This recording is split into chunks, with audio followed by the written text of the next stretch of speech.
Je m'appelle Gilbert Jeté. Je suis diacre permanent depuis 2 ans. On m'a demandé de faire une vidéo pour la présentation de la journée du diaconat, journée diocésaine du diaconat permanent. Donc, pour commencer, on pourrait faire la genèse, une brève genèse du diaconat.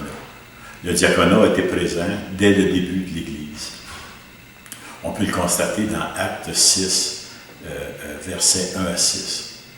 Et puis, probablement que c'est Étienne et Philippe qui, progressivement, ont passé du service aux tables à celui de la parole pour que l'Évangile soit porté hors de Jérusalem et de la Palestine jusqu'au païens. Ce n'est beaucoup plus tard, que le rôle du diacre s'intègre à l'Eucharistie.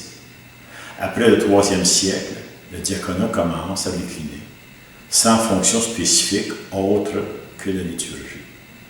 Au 5e siècle, la tâche des diacres concernant les œuvres caritatives s'estompe, parce que ces œuvres ont été prises en charge par les prêtres, les laïcs et particulièrement les communautés religieuses. Et on remarquera qu'à partir du 11e siècle, le diaconat, dans sa forme permanente, n'existe plus dans l'Église latine. À Vatican II, pour être plus précis, le 21 novembre 1964, le vote final a eu une approbation massive pour faire revivre le diaconat. Donc, Paul VI promulgue la restauration le 18 juin 1967. Pour moi, le diaconat aujourd'hui trouve sa spécificité dans les œuvres qui regroupent les personnes dans la périphérie de l'Église, en initiant des projets qui rempliront des besoins présents dans nos communautés contemporaines. Le diacre doit être un rassembleur capable de réunir des personnes aux diverses compétences autour de lui. Idéalement, il s'intégrera dans un groupe déjà existant pour lui redonner une vie nouvelle, en l'amenant à voir les besoins nouveaux qui se présentent. Comme exemple, je pourrais vous parler du projet. Présentement, depuis 2 ans, je me suis impliqué beaucoup avec les Chevaliers de Colomb et on est en train de monter un projet pour aider les enfants de la maternelle qui ont des difficultés d'apprentissage. Au lieu d'attendre que le système public les aide en 3e, 4e année, nous on les prendrait sur notre aile directement à la maternelle pour tout de suite leur donner des outils. Parce qu'on s'est dit à la base, on s'est dit, à quoi sert de donner un sac d'école si les jeunes ne savent pas se servir qu'est-ce qu'il y a dedans. Donc, il faut les outiller pour se servir qu'est-ce qui va leur être montré, puis les outils qui leur sont donnés.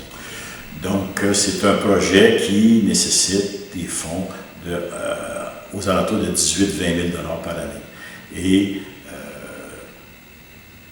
les chevaliers ont accepté de me supporter en donnant une certaine mise de fonds qui est quand même légère par rapport au montant total, mais ils nous prêtent leur salle, ils prêtent les cuisines et tout.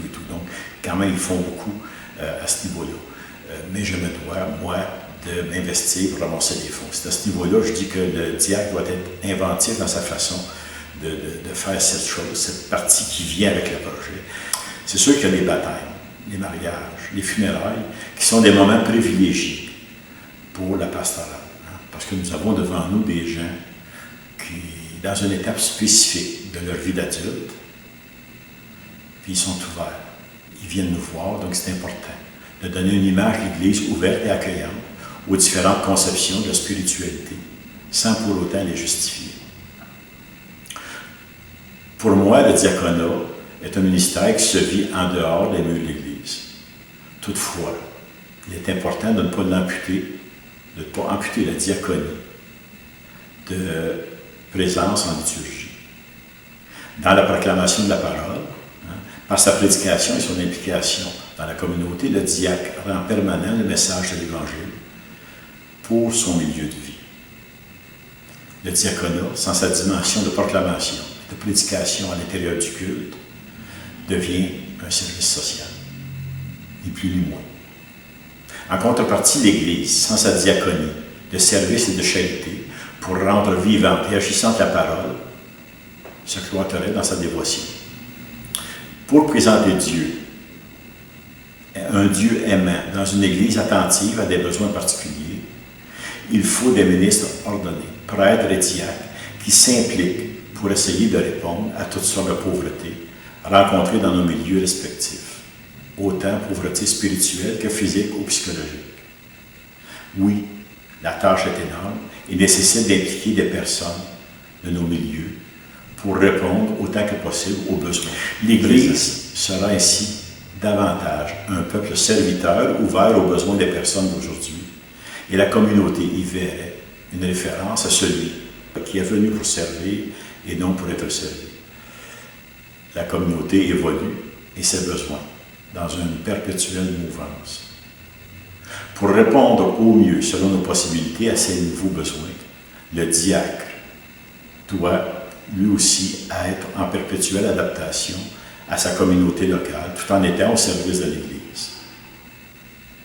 Pour toujours projeter l'image d'une Église charitable, accueillante, rassembleuse et dynamique, voilà un défi de taille pour le diacre, mais qu'il est possible de remplir en étant un promoteur d'une Église servante.